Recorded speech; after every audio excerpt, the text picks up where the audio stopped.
todos. Que Jesus, o Mestre Amantíssimo, o Pai de todos nós, nos dê a sua paz. Muito bem, hoje nós vamos falar a respeito da universalidade da mensagem espírita. Mas para que nós adentremos o assunto, vamos raciocinar a respeito do cristianismo em si e das lutas que o cristianismo teve para chegar até nós. Porque todos nós sabemos que a mensagem de Jesus à Terra foi essencialmente universalista. O Mestre não criou nenhuma religião, nem seguidores. Ele simplesmente trouxe a mensagem de amor, de justiça, vinda das esferas mais altas, do próprio Pai Criador.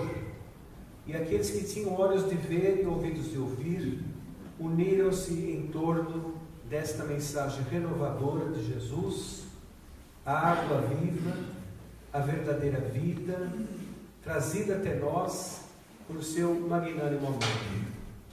Nós sempre comentamos que o maior ato de amor que Jesus teve por nós foi ele ter Espírito Crístico que era, encarnado em um corpo terreno. Este sim foi realmente o maior ato de sacrifício, maior até do que a cruz, porque Jesus poderia se libertar da cruz a hora que quisesse, porque tinha pleno domínio sobre a matéria. Mas a mensagem libertadora do Mestre foi também universalista. Quando ele era encontrado em meio àqueles que eram desprezados pela sociedade, em meio àqueles que estavam enfermos, não se vinculou aos doutores da lei, não se vinculou às tradições que ainda traziam muitos atavismos perturbadores, mas sim uma mensagem libertadora. E essa também é a mensagem espírita, a mensagem libertadora. Tivemos a questão dos mártires dos primeiros anos do cristianismo, que entregaram a vida ao ministério deste ideal.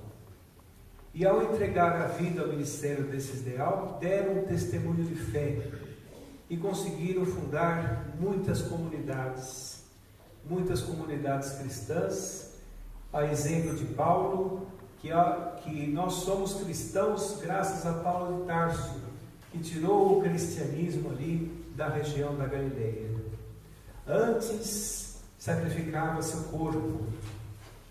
Hoje a proposta é sacrificarmos as paixões inferiores que ainda dormitam dentro de nós. É muito mais fácil, não?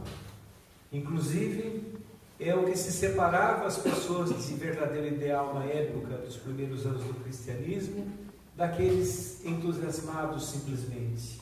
Porque aqueles que realmente tinham o ideal fortalecido na mensagem do Cristo, viviam no mundo realmente sem ser do mundo. E as agressões da época, do poder dominante da época, não os agrediam profundamente, porque eles tinham o ideal firmado na mensagem do Cristo. Depois nós sabemos que a Igreja Católica, com todos os erros da Igreja Católica, ao longo de séculos e séculos, vários equívocos, mas nós temos que reconhecer que ela foi a zeladora da fé cristã por muitos anos. E dentro da Igreja Católica existem muitos missionários. Os próprios espíritos que participaram da codificação, muitos deles pertenciam à Igreja Católica. Mas também a humanidade teve a oportunidade de ter os reformistas, que vieram trazer uma nova mensagem, uma mensagem em que se libertava um pouco daqueles dogmatismos, se libertava um pouco daqueles ritualismos e seguia com a sua fé também atuante. Também, certamente, existiram muitos, como existem muitos missionários dentro dos reformistas. E a mensagem espírita? A mensagem espírita veio em uma época muito difícil para a humanidade, muito difícil mesmo. Uma época em que as ciências estavam brigadas com a fé. em que a fé era para poucos, a época do materialismo dialético, materialismo mecanicista, uma época em que o homem estava convivendo com várias descobertas, várias revoluções sociais, e devido aos desmandos religiosos do passado, principalmente a Inquisição, estavam se desvinculando da fé, e muitos deles já falavam da desnecessidade de Deus em suas vidas. Mas a fé espírita, a crença espírita, a doutrina espírita, que é a doutrina consoladora do Cristo, veio exatamente nesta época turbulenta do raciocínio espiritual humano, para poder renovar, para poder dar um novo fôlego à criatura humana, tão perturbada por aquelas ideias antagônicas. E realmente, a Idade Média foi enegrecida pela Inquisição, Existia, por exemplo, um inquisitor na Espanha chamado Tomás de Torquemada. Era terrível, era tão terrível que a própria igreja o afastou de suas funções, tão violento que ele era. Então realmente não se podia fazer nada. Qualquer motivo era motivo para irmos às fogueiras da Inquisição, ou às torturas da Inquisição. Então, se a pessoa, por exemplo, tivesse qualquer pensamento científico que desafiasse os dogmatismos da época, ia para a Inquisição. Ou se a pessoa tivesse qualquer ideia de liberdade, iria para a Inquisição. Uma palestra como essa, por exemplo, todos nós íamos para uma fogueira colocada ali no centro de Biúna para a Inquisição. Não se podia. Então as ideias libertadoras eram realmente banidas da sociedade à força. E a doutrina espírita é uma doutrina que faz do espírita um livre pensador. A doutrina espírita nos faculta a grande felicidade de usarmos nosso pensamento para a nossa própria evolução, sem medo. Porque conforme a lei de liberdade que está no livro dos Espíritos, o espírito goza de liberdade pelo pensamento. Você pode realmente, quando você atinge algumas conquistas em seu espírito, quando você consegue algumas coisas em sua marcha evolutiva, sem dúvida, aquilo é só seu. Nada vai tirar de você. Por exemplo, uma pessoa humilde. A pessoa será sempre humilde. Pode amarrá-la, pode torturá-la, pode tirar a sua vida e continuará humilde. É a força que a pessoa conquista dentro de si através das experiências reencarnatórias e das suas próprias conquistas espirituais. Se a pessoa já consegue amar, se a pessoa já consegue perdoar, se a pessoa já consegue exercer a caridade, se ela consegue ter tolerância, se ela passa pelas vicissitudes da vida com elegância de um verdadeiro cristão, entendendo e rendendo-se humildemente aos desígnios do Criador. Porque a doutrina espírita vem nos explicar a lei de causa e efeito. E através da lei de causa e efeito e a lei da reencarnação, nós vamos entender os momentos que nós passamos em nossa existência como sendo realmente aqueles momentos importantíssimos de aprendizado que todos nós temos que ter. Vai forjar o nosso espírito, vai nos ensinar realmente o que necessitamos, vai amparar as nossas expectativas, os nossos anseios, até que nós atinjamos um dia a maturidade espiritual. E ao atingir a maturidade espiritual, o indivíduo está bem em qualquer lugar que esteja. Como Paulo de Tarso, por exemplo, dizia: eu estou preparado para me alimentar ou para não me alimentar, para deitar no chão ou deitar no colchão, para ter dor ou não ter dor. Ele estava preparado para tudo, porque ele era íntegro dentro de si. Ele estava fortalecido por sua fé verdadeira. Agora vamos perguntar para Paulo de Tarso: será que ele tinha uma religião A, uma religião B? Será que ele seguia uma determinada crença? ou ele era participante da doutrina libertadora do Cristo? Era participante da doutrina libertadora do Cristo.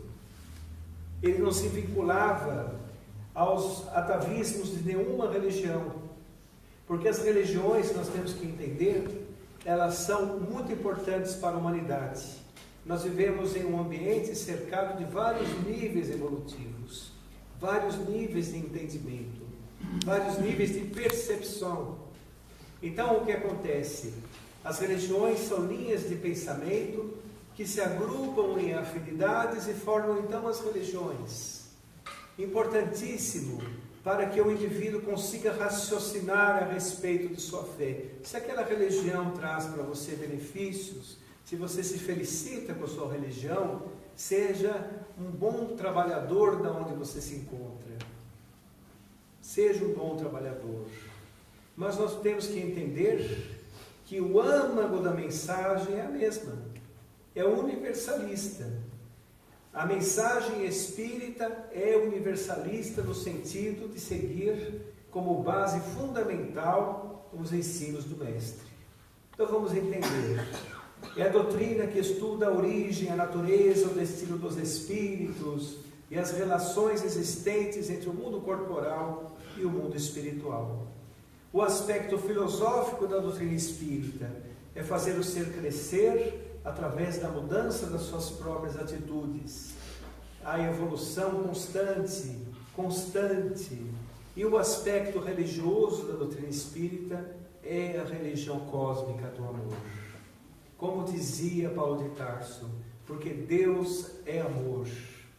Então Jesus vinculava-se a esta maneira de pensar para transmitir aos homens algo fundamental, que é o amor. Sem amor, nada é possível. Tudo é efêmero, tudo é passageiro. Temos que cultivar o amor em nossas existências, em nossos corações, independente da religião em que nós estejamos. Independente. É melhor um ateu que tem amor e que ajuda o próximo do que um religioso hipócrita. Nós precisamos realmente entender que a religião é universal, religar-se a Deus. Nos vinculamos a Deus através das religiões, mas também temos que entender que o âmago da mensagem é universalista. A doutrina espírita, quando fala a respeito da caridade, fala que a caridade pode ser praticada por qualquer pessoa, independente da religião.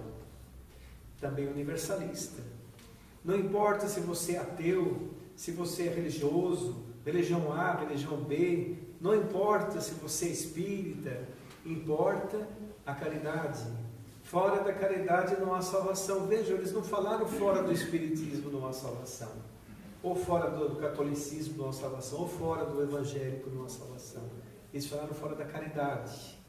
Então nós temos observado com as nossas poucas possibilidades mediúnicas, de que os espíritos, quando chegam ao mundo espiritual, o que importa não é se seguiram a religião A, a religião B. O que importa é o que eles levam em seu coração. Então nós estamos aqui no planeta, reencarnados, é uma grande oportunidade. A oportunidade de crescimento espiritual. A oportunidade de nós forjarmos o nosso espírito, recuperarmos vazios deixados por nós em outra existência, recuperarmos convivências e até nos recuperarmos psiquicamente, fisicamente. A reencarnação faz parte da bondade de Deus, do amor de Deus por todos nós. É a nova oportunidade dada a nós para que nós possamos evoluir constantemente e um dia participarmos desta mensagem universal que é o amor. O amor que formou os universos, que formou o microcosmo, que forma tudo isso que nós observamos. Deus é amor porque todos nós estamos mergulhados em suas leis infalíveis, de eterna justiça. E dentro dessas leis evoluiremos. E evoluindo, nós seremos, como fatalidade, felizes. Todos nós seremos felizes. A fatalidade do ser humano é a felicidade.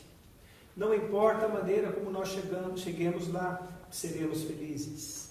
Para alguns vai ser um pouco mais tortuoso, para alguns vai ser um pouco mais retilíneo, a maneira como nós lidamos com o nosso livre-arbítrio. Então nós temos que entender algo interessante. Enquanto nós somos espíritos ainda inferiores, ou nossa evolução é um pouco variável, tem altos e baixos, e aí o indivíduo procura respostas. E muitas vezes, quando a dor aperta, ele vai a algumas religiões para procurar uma resposta. Chega lá, algumas soluções imediatas, que nós sabemos que não existem.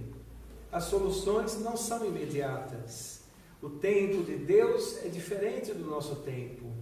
Então, as soluções imediatas, as fórmulas prontas, as soluções fáceis, isso realmente faz parte dos dogmatismos, das manias do ser humano. Pouca paciência, pouca humildade, pouca tolerância. Então, ele quer uma resposta rápida para o seu problema. Essa é uma fé ainda superficial. É uma fé ainda que caminha olhando o mundo externo, não o mundo interno. Então, quando nós prosseguimos em uma caminhada evolutiva, e o indivíduo percebe que o seu entorno irá melhorar com a mudança do seu interior, aí sim. Aí o indivíduo aprofundou-se em sua fé, e ele percebe também que determinados simbolismos, determinados rituais, já não são tão importantes. O que é importante é a sua mudança interior. Como Jesus disse, deposite o bem mais agradável a Deus. Deposite a sua oferenda ao pé do altar, o altar de todas as religiões, e vai antes se reconciliar com seu irmão. Então essa mensagem, a mensagem de que o nosso interior é que conta. O nosso interior é que deve ser aprimorado a cada dia, a cada momento. Na doutrina espírita nós falamos muito a respeito da reforma íntima. A reforma íntima não é um puritanismo, não é nada disso, é uma terapia de bem viver. Ao final de cada dia, podemos chegar no silêncio do nosso quarto, ou no silêncio das nossas almas, porque Deus conversa conosco no silêncio das nossas almas, e poder fazer ali um exame, um autoexame de como eu me portei no meu dia. Será que eu ofendi alguém? Será que eu falei coisas que não devia ter falado? Será que eu desmereci os meus irmãos no caminho? Será que eu trabalhei pouco aquele problema que eu tenho? Aí o indivíduo vai realmente se aprimorando. Em se aprimorando, ele aprimora, ele se autoconhece mais. E se autoconhecendo mais, ele vai fortalecendo também a sua fé. E ao fortalecer a sua fé, ele vai passando pelas vicissitudes da vida com estoicismo, com elegância, como falamos. Ele vai passando pelas vicissitudes da vida com entendimento. É isso que importa. O que importa é isso. A universalidade da mensagem espírita simplesmente é... Desculpe. A universalidade da mensagem espírita simplesmente é nos fazer raciocinar a nossa fé. Raciocinar a nossa fé. Por exemplo, a pessoa tem o hábito da prece.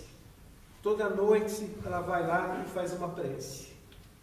Mas e o seu dia, como foi? Você agiu conforme você está pedindo? Porque nós temos o que nós também damos. Lei de causa e efeito. Você respeitou o seu próximo? Você perdoou aqueles que te ofenderam? Você foi até Jesus realmente tentando cumprir os desígnios? Ou você procurou ser como você sempre foi e à noite pede ajuda, pede respeito, pede auxílio, pede várias coisas? Vamos dizer uma coisa: para que o espírito consiga determinadas forças para prosseguir, ele necessita fazer a sua parte. Imaginem, por exemplo, se uma pessoa egoísta, vamos dar um exemplo, uma pessoa egoísta, não acontecesse absolutamente nada com ela, aonde iria o seu egoísmo? O egoísmo dela ia crescer exponencialmente e ele iria ser prejudicado. Então a espiritualidade maior dá um freio educativo para que ele possa então compreender a verdadeira finalidade da vida na Terra. Todos nós estamos vinculados espiritualmente. Eu ajudo uma pessoa hoje, amanhã ela será meu benfeitor, naturalmente. Ao mesmo passo que eu prejudico alguém, amanhã ela pode vir para perto de mim de uma maneira desequilibrada e antagônica. A lei de causa e efeito não representa um castigo para o ser humano, e sim um método educativo dos melhores da espiritualidade, vindo diretamente da justiça de Deus, para nós nos remodelarmos espiritualmente e seguirmos adiante em nossa evolução.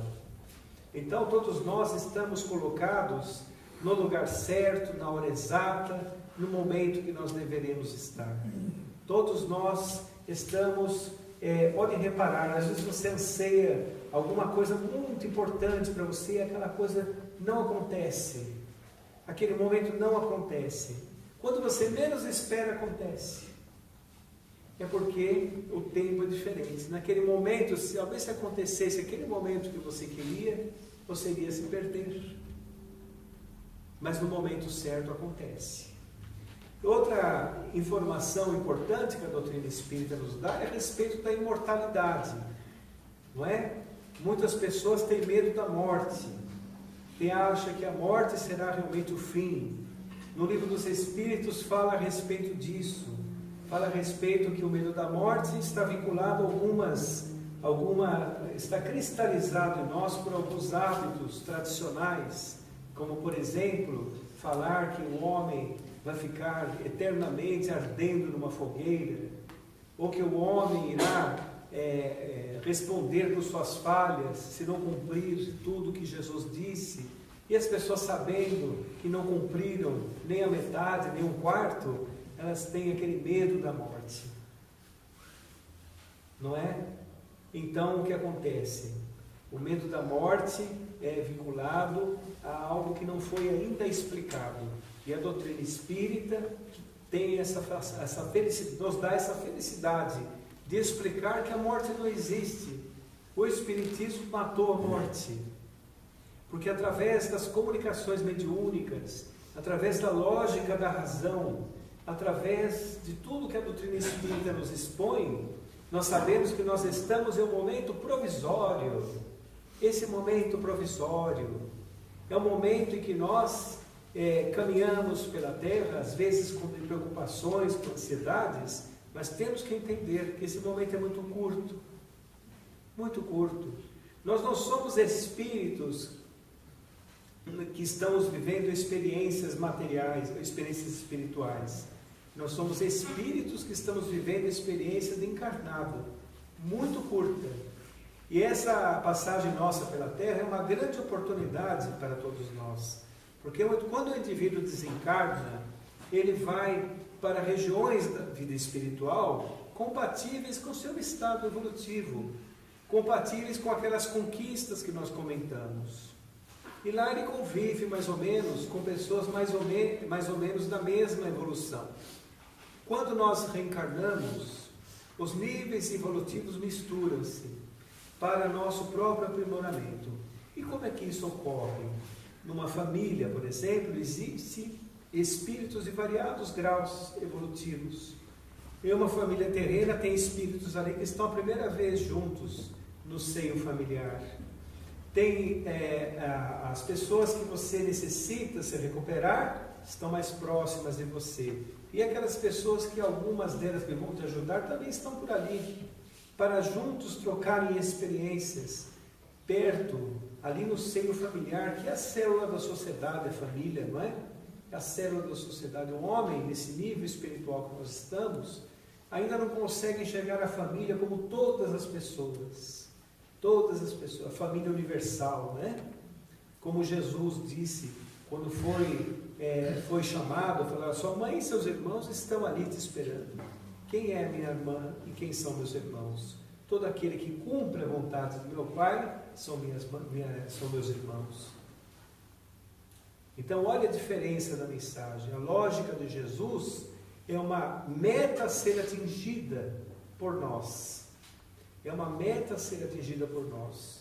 Nós não temos Jesus, pelo menos na visão espírita, como alguém que está lá só para resolver os nossos problemas. Nós temos Jesus como alguém que veio nos ensinar a ser feliz.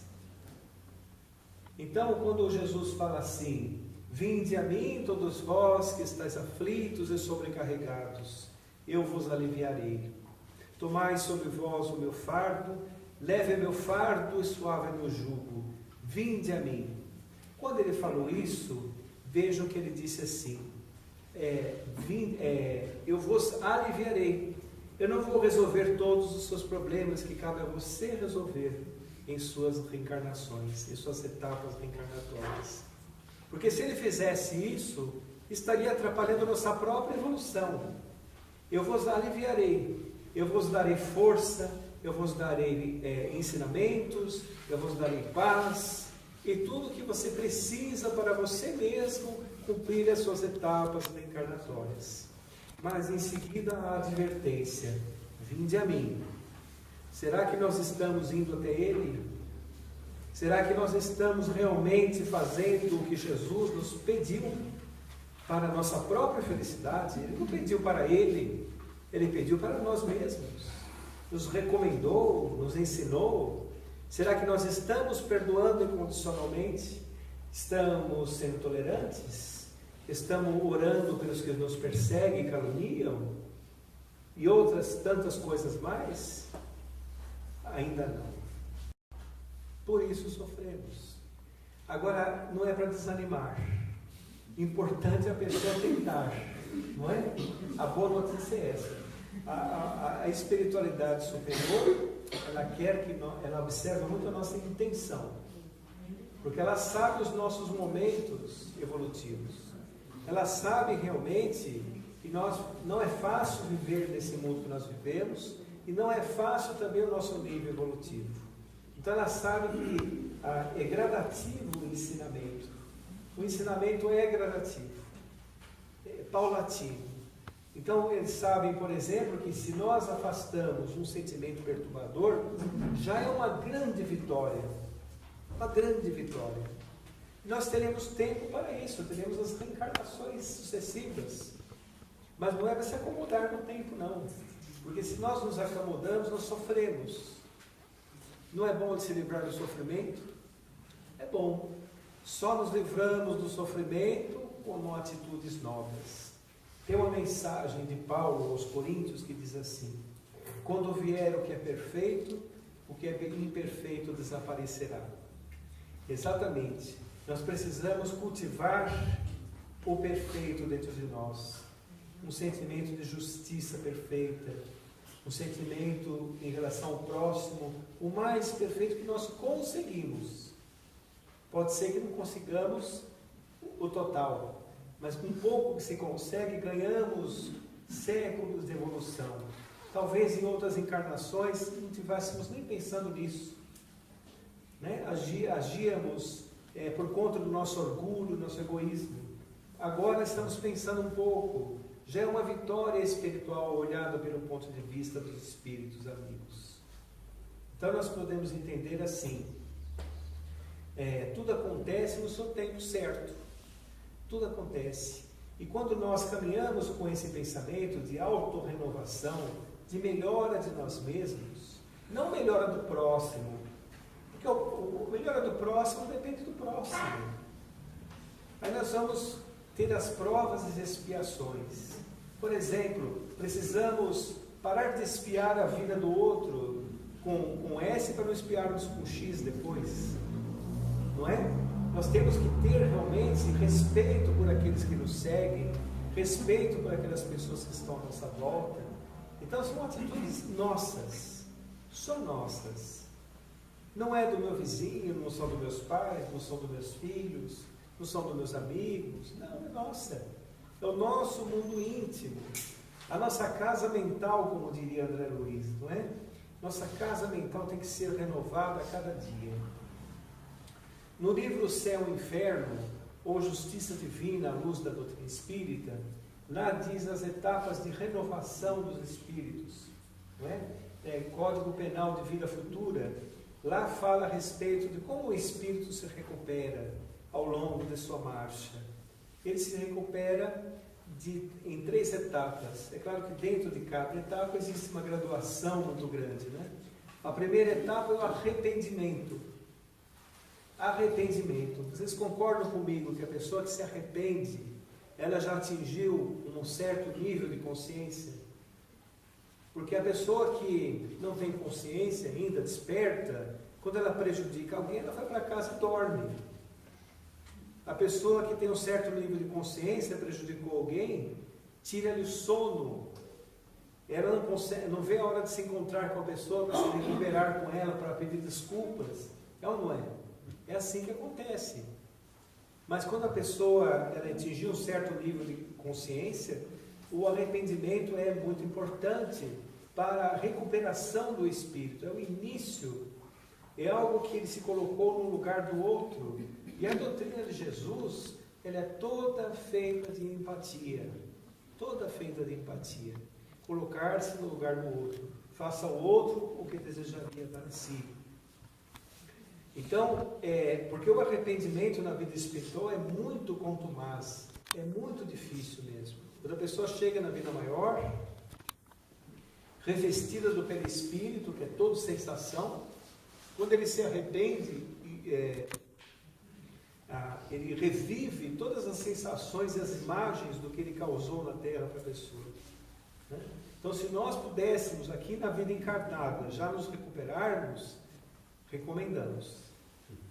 Porque quando chega no mundo espiritual não tem nenhum juiz para nos julgar. Lá é o juiz da consciência. Esse que vai nos julgar, e a vibração que nós levamos daqui, as conquistas que nós falamos, é o que vai nos situar na sociedade do espírito.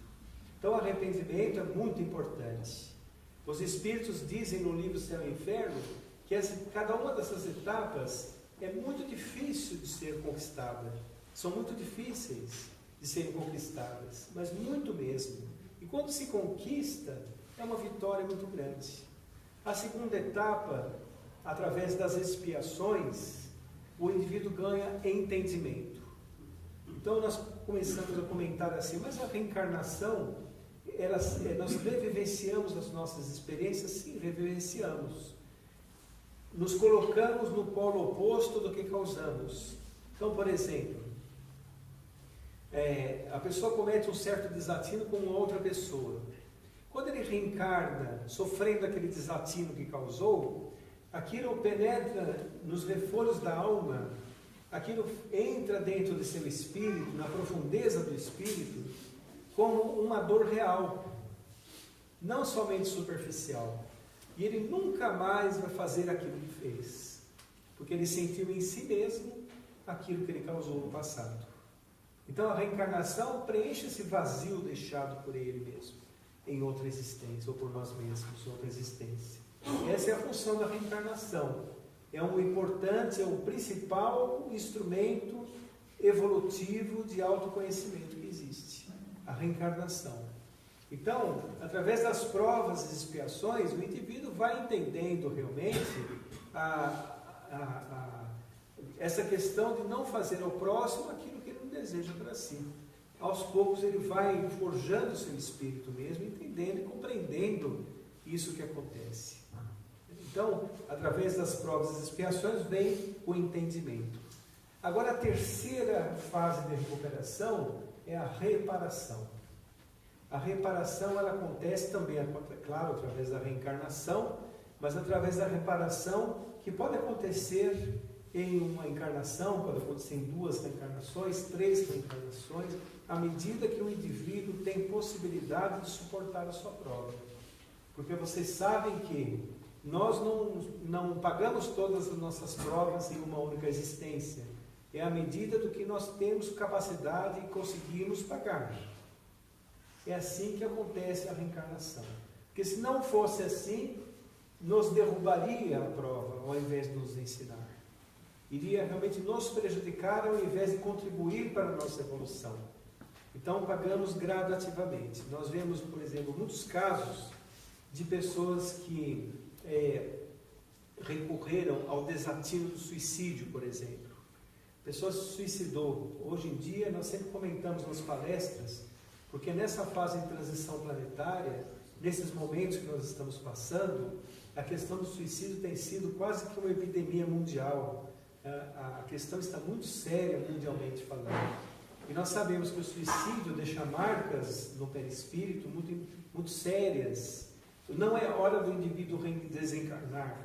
O perispírito está com todas as funções, os órgãos estão com todos os fluidos, o fluido vital neles. Não é o momento. E abruptamente a pessoa interrompe esse ciclo maravilhoso de vida por conta de um egoísmo muito grande, por conta de um desatino muito grande, por conta de uma perturbação, às vezes de um transtorno. Tem vários motivos, né, para a pessoa recorrer ao suicídio. Desconhecimento, materialismo, tudo isso leva ao suicídio. Mas espiritualmente nós sabemos as consequências graves disso. Porque em outra encarnação, a pessoa com o perispírito desequilibrado, no momento da reencarnação, vai transferir para o corpo novo, como se fosse um expurgo mesmo, os problemas nele causados. Então, por exemplo, a pessoa deu um tiro no coração, vamos supor, feriu o seu coração. Na outra reencarnação, quando o perispírito se vincula ao princípio vital do óvulo fecundado ali, porque é ali que começa a reencarnação, no processo de divisão celular, o perispírito vai transferindo as informações nele contidas. E quando no processo genético começa a divisão celular, na parte genética já está registrado ali o problema que a pessoa terá. É um código de vida, que está tudo ali, o que a pessoa irá ter, no caso, né? Até mentalmente está ali no código genético. A parte genética já é o efeito de uma causa anterior, do ser que preexistia. A parte genética já é o efeito. Porque nós sabemos, a ciência hoje em dia, quando vai estudar uma molécula de DNA, é uma molécula simples. É uma molécula formada de açúcares, de aminos, né? É uma molécula simples. Mas ela, a molécula do DNA, não se sabe como ela consegue contribuir com a formação de um neurônio, por exemplo, que é muito mais complexa do que a molécula do DNA. Não se sabe, a ciência não sabe disso. É porque o ser pré-existia antes. Na reencarnação vai transferindo, transfere também a deficiência. Então o indivíduo pode reencarnar com uma cardiopatia recém-nata, ela pode reencarnar com uma má formação cardíaca, fruto do suicídio do passado, expurgando no corpo novo ali, dando para ele aquela oportunidade de renovação, de crescimento e de recuperação de si mesmo. E aí, esse é o processo maravilhoso de renovação do ser. Ele está reparando. É a terceira fase da recuperação dos espíritos, que está no livro Céu e Inferno, recomendo que leiam, um livro maravilhoso que fala a respeito da justiça no mundo espiritual. Então vejam, quando o espírito se recupera, amplia a sua consciência, não é? Aí fala-se da lei do amor que está ali no Evangelho segundo o Espiritismo. A lei do amor. No princípio o indivíduo só tem instintos, mas corrompido ele começa a ter sentimentos. Depois, mais evoluído, ele começa a aprimorar o seu pensamento, etc. Então o que acontece? À medida que a mente se amplia, a consciência se amplia, o indivíduo vai transformando o que antes era instinto em amor. Porque o amor não é esse amor que nós conhecemos, romântico, esse amor nas novelas, esse amor entre casais. Não é esse amor.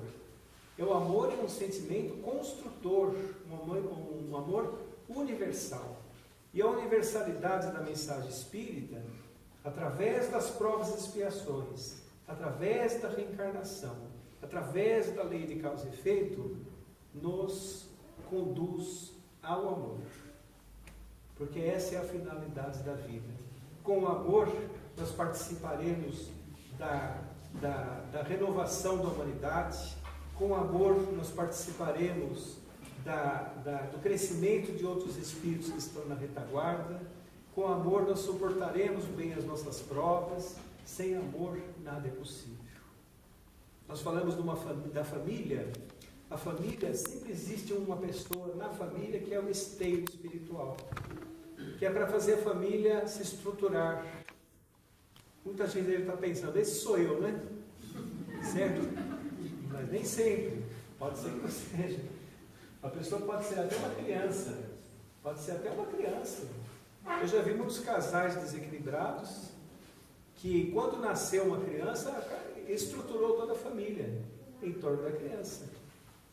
Então, vamos pensar bastante a respeito disso. Vamos entender que o Espiritismo é uma mensagem profunda na alma. Não é só para você vir a uma casa espírita tomar passe. O Espiritismo não é só isso.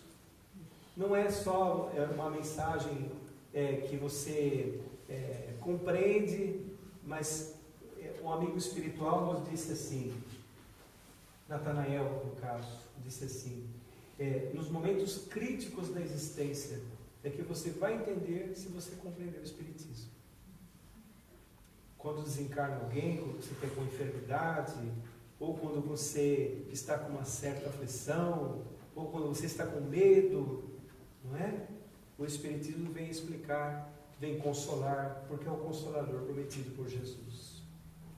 Eu gostaria de encerrar a palestra com uma prece de Maria Dolores, que fala muito bem a respeito disso.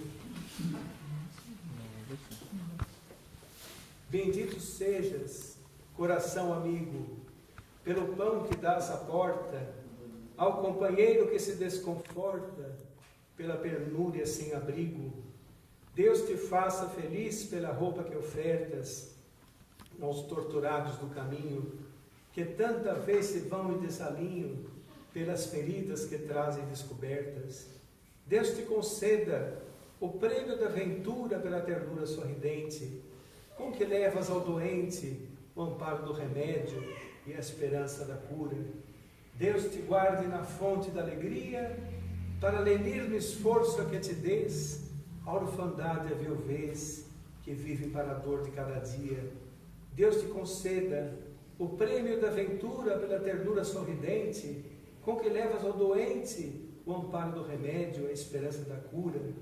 Deus te guarde na fonte da alegria, para lenir no esforço a que te des, a orfandade e a viuvez que vivem para a dor de cada dia. Deus te ampare, coração submisso, embora sábio entre os mais sábios, pela palavra boa de teus lábios, no exemplo da bondade e do serviço, porque o amor transforma a sombra em luz, e o perdão, onde ampara e nunca erra, auxiliando a vida em toda a terra, para o reino divino de Jesus. Que assim seja. Muito obrigado.